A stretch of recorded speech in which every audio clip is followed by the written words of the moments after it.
tell me your budget and I'll tell you where to buy. So I've got a $500,000 budget.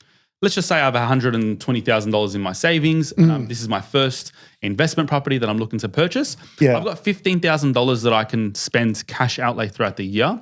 What are some areas that you would recommend me to buy in? Yeah, so there's a number of regions where you can play in the $500,000 that we as Citadel recommend. Unfortunately, some have been priced out because the markets are just moving quite aggressively. And besides, you may not want to play in those markets because it's just too hard to snap a good price and pay appropriately. However, as an example, in regional Victoria, there are certain pockets in Shepparton that are doing quite well where $500,000 is still within grasp. You've got areas like Bendigo and Ballarat. They're only like an hour to an hour and a half away from the Melbourne CBD. And what we're seeing at the moment, especially through that regional migration or people migrating to these regions, you're actually seeing a lot of growth as a result. A, because they're affordable, but B, I mean, you can take a V-line these days and be in the city in around about an hour or so. And I remember way back when I used to live outside of Melbourne, it used to take me like an hour and a half to drive in. Yeah. So it really begs the question. Yeah. So that's why people are seeing value in places, especially like Bendigo and Ballarat. What are the rental yields looking like there? So the rental yields are around about the 4% range, which is higher than what you typically get in inner metro Melbourne. Mm-hmm. So you get a better balance with your books. Nice. Yeah. Let's just say someone's got a $600,000 budget and they can spend up to $20,000 a year. Does it change much? Is it the same areas, Bendigo, Ballarat, Shepparton, sort of look the same? Look, fundamentally, this day and age, whatever is considered south of $650,000 is considered affordable. Mm-hmm. That's just a reality of where we are currently in Australia. So if you can increase your capacity to $600,000, what that's going to allow you to do is reach out to more areas. As an example, Albury Wodonga is doing incredibly well in the border of Vic and New South Wales. There's just a bridge that separates them.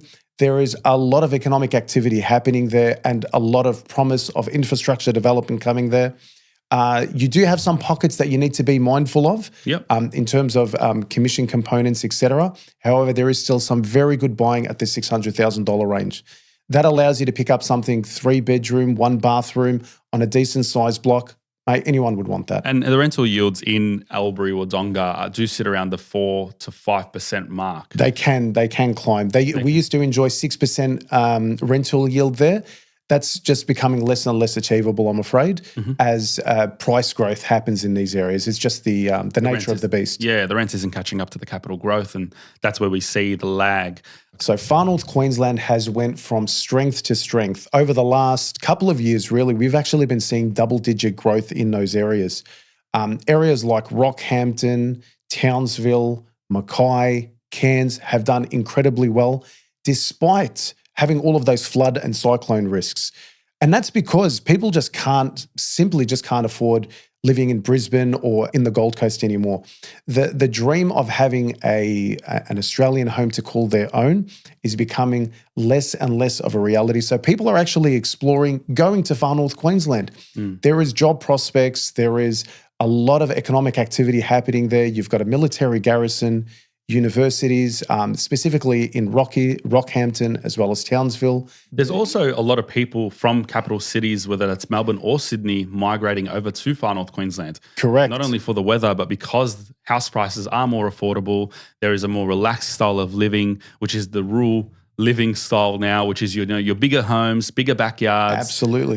You're closer to a more of a resort style holiday destination, which is in the Whitsundays and closer to Bali and of course Indonesia. But you've got a lot more capability because you're saving money throughout the year, and now you can spend it on actually living rather than putting yourself into this type of debt, and then all of a sudden you're just locked up and you're working for the man to basically pay back your debts. Absolutely. And you know what's interesting as well in those areas? You see AFL clubs not opening up, but becoming larger and more center stage. We especially saw this in Mackay when I was speaking to some of the agents up there. And why that's the case is because a lot of people are moving from Victoria and Tasmania, and they're basically propping up these AFL clubs, which is a really good indication to see, because that most certainly is rugby country up there. Yeah. But you are seeing that influence from the southern states taken into The Victorian residents and whatnot, yeah. And people are chasing the sun. And people are chasing the sun. I think Melbourne weather it makes you quite depressed. So people are happy to go to these areas because they want more sunshine and they want an easier lifestyle, and that's what it looks like. Let's move over to our $700,000 capacity, $25,000 cash outlay throughout the year. What does it look like for an investor with this type of money in their pockets? Well, selfishly, being from Melbourne, we actually get to spend some of our weekends checking out what's happening across the Melbourne city. And at that $700,000 price bracket, we're finding areas in the west side of town. So this is Hoppers Crossing, Deer Park, St. Albans. St. Albans, Yep. all of these areas. We're seeing a lot of influence from New South Wales buyers. So literally, we're rocking up to these auctions and you're seeing a number of agents there, more agents than you would typically see. And that's because agents are holding the phone, talking to these New South Wales buyers who are putting on a bid, sometimes unseen as well, and using unconditional finance. So they're actually bidding at auction. Yeah. And because I'm just a little bit nosy, I probe with these agents to go, well, are they doing the necessary checks and balances in terms of building and pest inspections? And some of them aren't. Yeah. Like they're literally just jumping on these properties. Yeah. And the problem that you have when you're competing with someone from New South Wales is, they're used to bloody units costing $700K. Yeah. And when they look at the perception of purchasing a property in Melbourne, 500 metres square, yes, it's a 3-bedroom, 1-bathroom, may need a little bit of a lick of paint or whatever, they're seeing value. Less than 15Ks to the CBD. You're close to all amenities. You're in great pockets, not only in the west, but in the north as well. We've got Craigieburn, you've got Roxburgh Park. These are areas that are doing quite well. But again, agents are screaming because they've got so much demand from these New South Wales investors. And not only even New South Wales investors, now you're seeing a lot more from the Gold Coast, Brisbane, Queensland investors. Perth as well. Perth as well. A lot of equity being gained over the last couple of years from Perth. So now they're a new player in the market and they're equally as aggressive as your New South Wales investors as well. And you can find a beautiful home in these areas, Hoppers Crossing, St. Albans, Craigieburn, for less than $700,000, 3-bedroom, 1-bathroom on a 500-metre block, and be able to maintain holding costs at $25,000 a year. Absolutely. So dependent on your deposit, absolutely. And you're dealing with markets that are established. So we love playing in markets that are a little bit more constrained in terms of supply. Even if you wanted to build, say in Hoppers Crossing, there's nowhere really to build unless you're demolishing a house and then propping up two. Yeah. So they're landlocked in that regard.